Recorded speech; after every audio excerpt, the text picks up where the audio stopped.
Ya pemirsa, aksi premanisme berkedok ormas ini tentunya menimbulkan keresahan di tengah masyarakat dan juga dianggap mengganggu iklim investasi di Indonesia. Bahkan baru-baru ini setidaknya ada 2 kasus yang viral, yaitu pengerusakan mobil polisi di Depok dan juga adanya gangguan yang diinformasikan dilakukan oleh oknum ormas pada sebuah pabrik mobil perusahaan Cina di Subang, Jawa Barat, pemirsa.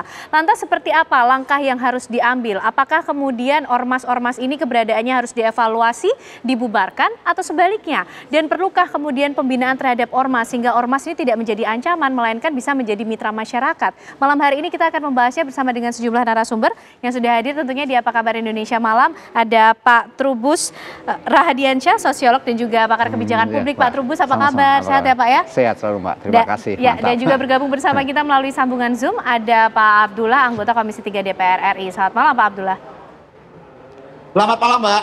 Oke, dan kita juga nanti masih akan menunggu bergabung narasumber yang lainnya. Ada Pak Anton Carlyan yang kita masih tunggu kehadirannya juga. Pak Trubus, melihat apa kemudian yang terjadi akhir-akhir ini menuai sorotan publik juga Pak Trubus, sampai viral aksi oknum-oknum ya Pak ya, karena ini kemudian kita harus mengklarifikasi lagi, betulkah ini berasal dari ormas atau memang aksi premanisme begitu Pak Trubus? Tapi kemudian apa yang menyebabkan mereka melakukan tindakan itu? Iya, kalau menurut saya itu sebenarnya oknum-oknum yang menggunakan ormas ya, berkedok ormas untuk melakukan perilaku premanisme. Kan premanisme itu kan ada Frisman kan, bahasa Belandanya itu kan mereka orang bebas. Sehingga kita bebas, maunya ke isme itu kan pandangan aliran. Jadi tujuannya untuk apa ya? Melakukan kekerasan, memaksa orang lain. Nah, karena itu premanisme itu sebenarnya lebih kepada oknum-oknum untuk meminta dengan cara paksa. Nah, karena itu menurut saya memang itu disebabkan oleh apa? Oleh macam-macam faktor, Mbak. Salah satu faktornya mungkin nggak ada pekerjaan, mereka jobless. Bisa saja ada kecemburuan sosial. Kita ini kan jurang kaya miskin, yang kaya kebanyakan flexing-flexing. Yang miskin ini perlakuan beda. Ini kan juga menjadi ini. Kemudian juga ada faktor-faktor untuk ini bertahan hidup. Kan gitu, tapi juga ada persaingan antar ormas sendiri yang kemudian mereka saling menjatuhkan antar ormas sendiri. Ini semua kan bersumber sebenarnya menurut saya lebih kepada tanggung jawab negara. Karena kan persoalannya kan sudah ada undang-undang ormas, sudah ada. Ormas itu positif loh. Dan strategi statusnya. Kemudian kalau dalam tanda petik dirusak oleh perilaku-perilaku ini. Nah, inilah tugasnya pemerintah untuk melakukan pembinaan. Kan gitu, dibina melalui siapa? Perlu ada melalui Kesbangpol, melalui bentuklah Satgas anti premanisme atau apa, sifatnya kolaborasi sinergitas kejaksaan, kepolisian semuanya bersama, termasuk masyarakat juga, tokoh-tokoh agama, tokoh masyarakat. Karena sejatinya ormas ini hadir untuk bisa menjadi mitra ya, mitra dan sekaligus untuk ini melakukan motivasi munculnya social empowerment, Mbak.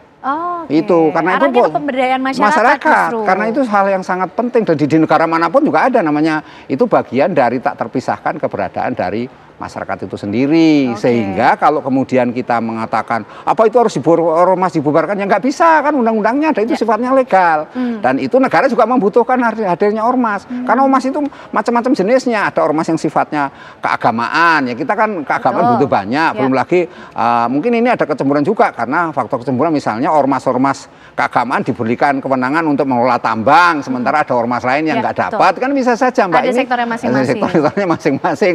Menurut saya ini perlu ada satu penataan ulang. Menurut saya ini ditata ulang, negara mengevaluasi, menata ulang, termasuk kebijakan regulasi. Kalau mengenai mereka oknum-oknum itu kan sudah ada aturan hukumnya. Ya artinya mereka secara pidana kalau melakukan pengerusakan seperti yang di Depok, ya itu harus diselesaikan secara hukum kan gitu. Tapi bagi mereka yang sekedar ya untuk minta untuk uang jajan anak bahasanya, atau mereka ya bahasa THR yang dulu dilakukan, atau bahasa-bahasa yang cenderung kayak debt collector, itulah yang harus dikasukan semacam advokasi dari pemerintah gitu. Jadi kan ada Kesbangpol, ada macam-macam Mbak, kita semuanya Pemda, pemerintah daerah sebenarnya yang penting melakukan itu Mbak. Baik, coba kita juga kali ini menyapa Pak Anton Carlyan yang sudah bergabung juga melalui sambungan Zoom. Ini adalah mantan Kapolda Jawa Barat tentunya. Selamat malam Pak Anton. Selamat malam. Ya. Pak Anton, kalau melihat apa yang terjadi akhir-akhir ini ya Pak, ini mungkin menimbulkan keresahan di tengah masyarakat. Tapi berdasarkan pengalaman Pak Anton sendiri, bagaimana kemudian membina ormas-ormas ini supaya berjalan sesuai dengan undang-undang? Mereka yang harusnya hadir sebagai mitra masyarakat, bukan sebagai ancaman di tengah masyarakat. Ya, memang di dalam kenyataannya ormas itu sendiri kan yang bisa berperilaku positif, bisa berperilaku negatif. Dan yang berperilaku negatif ini terutama yang meresahkan masyarakat, sebagaimana judul daripada tema ini sendiri adalah premanisme adalah satu gaya hidup yang mengedepankan kekerasan. Kekerasan itu apa? Dalam bentuk intimidasi, pengancaman, penganiayaan. Dan itu biasanya para oknum.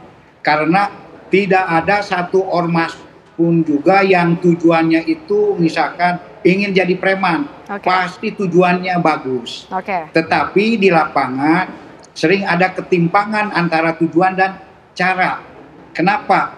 Karena terutama mereka ini ingin mengibarkan bendera persaingan antar ormas. Nah, ini persaingan antar ormas ini sendiri diterjemahkan seolah-olah yang paling jago, yang paling jawara, yang paling preman itu adalah yang mendapat bendera, yang mendapat kekuasaan. Nah, iklim inilah yang harus dirubah. Nah, ketika iklim ini masih sama, akan terus terjadi premanisme. Di mana premanisme ini pun juga sebetulnya ya disebabkan karena banyak faktor lah mungkin. Misalkan sumber daya manusia di organisasi itu sendiri, kemudian kemiskinan, kemudian kurangnya lapangan kerja, ya kemudian yang paling utama adalah komitmen daripada ormas itu sendiri.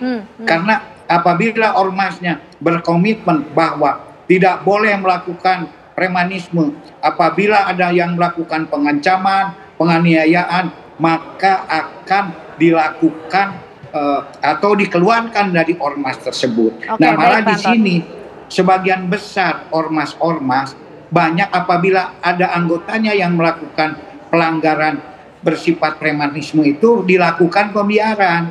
Nah, kemudian juga di samping itu pun juga tidak kita habiskan bahwa penegakan hukum dalam premanisme pun juga kurang tegas, sehingga premanisme ini pun juga ya makin subur dan makin berkembang. Ini yang kita terjadi. tangkap poinnya bahwa kemudian ormas juga perlu melakukan tindakan tegas terhadap oknum-oknumnya yang melenceng dari peran ormas yang sejatinya harus dilakukan. Pak Abdullah, ketika kita internal ormas itu sendiri, betul. Ya, baik, kita coba lihat pandangan DPR dulu. Pak Abdullah, kalau bicara soal regulasi, undang-undang, penataan ulang regulasi itu sendiri, ini ranahnya DPR nih. Gimana Pak Abdullah? Karena Pak Abdullah sendiri juga menyampaikan negara tidak boleh kalah dengan adanya oknum-oknum ormas yang tidak bertanggung jawab ini, justru berujung pada tindakan premanisme yang meresahkan masyarakat.